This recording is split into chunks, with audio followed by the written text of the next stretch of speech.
ማይክሮሶፍት በዋትስአፕ አማካኝነት የሚሰራጭ ቫይረስ መከሰቱን አስታወቀ። ሰላም ተመልካቾቻችን፣ በምን አዲስ በሳይበር ሰዓታችን ላይ ነው የምንገኘው። በዓለም ዙሪያ የተሰሙ አዳዲስ የሳይበርና የቴክኖሎጂ መረጃዎችን ይዘን ቀርበናል። አብራችሁን ቆዩ።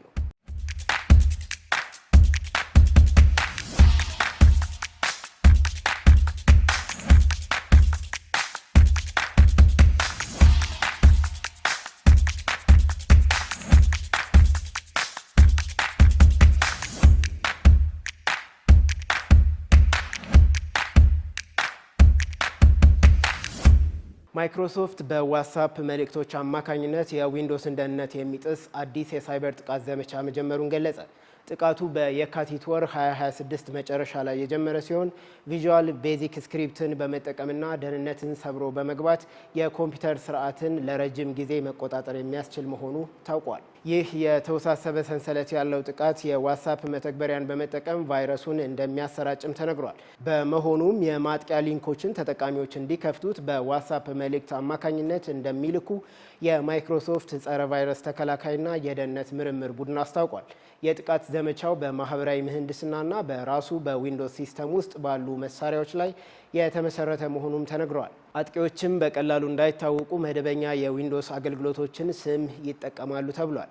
ለአብነት ያህልም እንደ AWS፣ ቲሴንት ክላውድ እና ባክ ብላዝ ካሉ ታማኝ የክላውድ አገልግሎቶች መረጃዎችን በማውረድ ሲስተምን መቆጣጠር የሚያስችሉ የማይክሮሶፍት ኢንስቶለር ጥቅሎችን ይጭናሉ መባሉ ታውቋል። በዋትስአፕ የሚላኩ ሊንኮች በሚከፈቱ ወቅት በሲ ፕሮግራም ዳታ ውስጥ ድብቅ ማዕቀፎችን እንደሚፈጥሩ ተመራማሪዎች ጠቁመዋል። በመቀጠልም ታማኝ የዊንዶውስ አገልግሎቶችን ወደ ማጥቂያ ማዕቀፎች እንደሚቀይሩም ተደርሶባቸዋል። ቫይረሱ አንዴ በኮምፒውተር ስርዓት ውስጥ ከገባ የሲስተም ስርዓቶችን በማበላሸት የሲስተሙን የመከላከል አቅም ያዳክማል ተብሏል።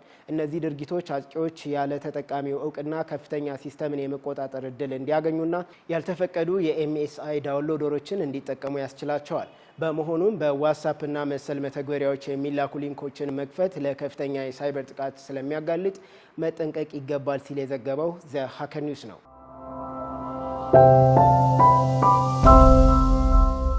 ወደ ቀጣዩ መረጃችን ስናመራ በአንድሮይድ መተግበሪያ ዲቨሎፐሮች ላይ ማንነትን የሚያረጋግጥ አስገዳጅ ሕግ ተጀመረ።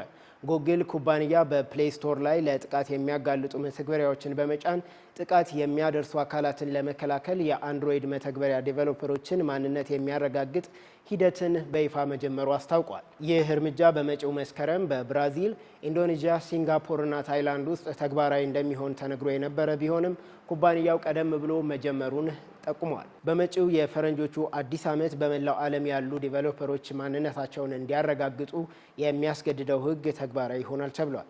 ጉግል ከመደበኛው የጉግል ፕሌይ ውጭ መተግበሪያዎችን የሚያሰራጩ አካላት በአንድሮይድ ዲቨሎፐር ኮንሱል ውስጥ አካውንት እንዲከፍቱና ማንነታቸውን እንዲያረጋግጡ ትዕዛዝ ማስተላለፉን ተናግሯል። ይህ የጉግል ኩባንያ እርምጃ የዲቨሎፐሮችን ነፃነት ሳይጋፋ ደህንነቱ የተጠበቀ አገልግሎትን ለሰፊው ማህበረሰብ ለማድረስ ያለመ መሆኑም ታውቋል። በአንድሮይድ ስቱዲዮ ውስጥ የሚሰሩ ዴቨሎፐሮች በሚቀጥሉት 2 ወራት ውስጥ መተግበሪያዎችን ሲያዘጋጁ የምዝገባ ሁኔታቸውን በአይዲኢ ውስጥ ማየት እንደሚችሉ ተገልጿል። ይህ የጉግል እርምጃ አፕል የዲቨሎፐሮች ፕሮግራም ፍቃድ ስምምነትን ባሻሻለበት ወቅት መሆኑ ታውቋል። አፕል ተጠቃሚዎች ከሶስተኛ ወገን ቴክኖሎጂ የሚያገኟቸውን መረጃዎች ለማስታወቂያ፣ ለሰው ሰራሽ አስተውሎት ሞዴሎች ስልጠናና መሰል ተግባራት እንዳይጠቀሙ በጥብቅ ከልክሏል። ይህ የጉግልና የአፕል አዲስ ሂደት የደንበኞችን ደህንነት ይበልጥ ለመጠበቅና እየተስፋፋ የመጣውን የሳይበር ጥቃት ለመመከት የታለመ መሆኑ ተነግሯል።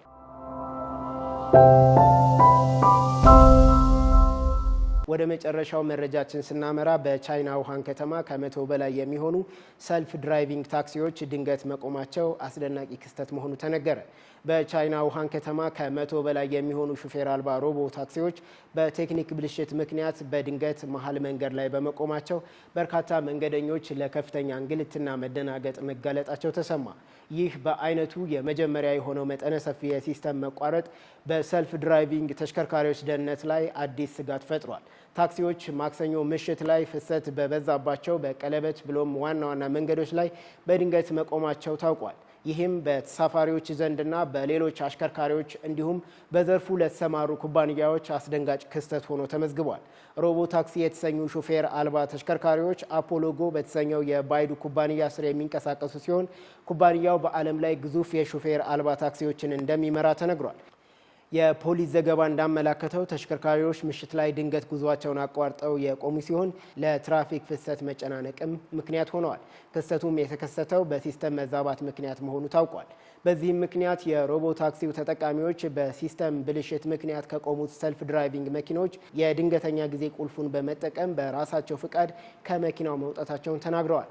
አንዳንድ ታክሲዎችም ፍጥነት በሚበዛባቸው ድልድዮችና አውራ መንገዶች ላይ በመቆማቸው መንገደኞች ከመኪናው ወርዶ ለመንቀሳቀስ ተቸግረው እንደነበረ ተገልጿል። ባይዱ በአሁኑ ወቅት ከ1000 በላይ ሹፌር አልባ ታክሲዎችን በተለያዩ የቻይና ከተሞች የሚያንቀሳቅስ ሲሆን ኩባንያው አገልግሎቱን ወደ አቡዳቢ፣ ዱባይና አውሮፓ ለማስፋፋት እየሰራ መሆኑ ታውቋል። ይሁን እንጂ ይህ ክስተት በተጠቃሚዎች ዘንድ አመኔታን ያሳጣል ሲል የዘገበው ኢንተረስቲንግ ኢንጂነሪንግ ነው።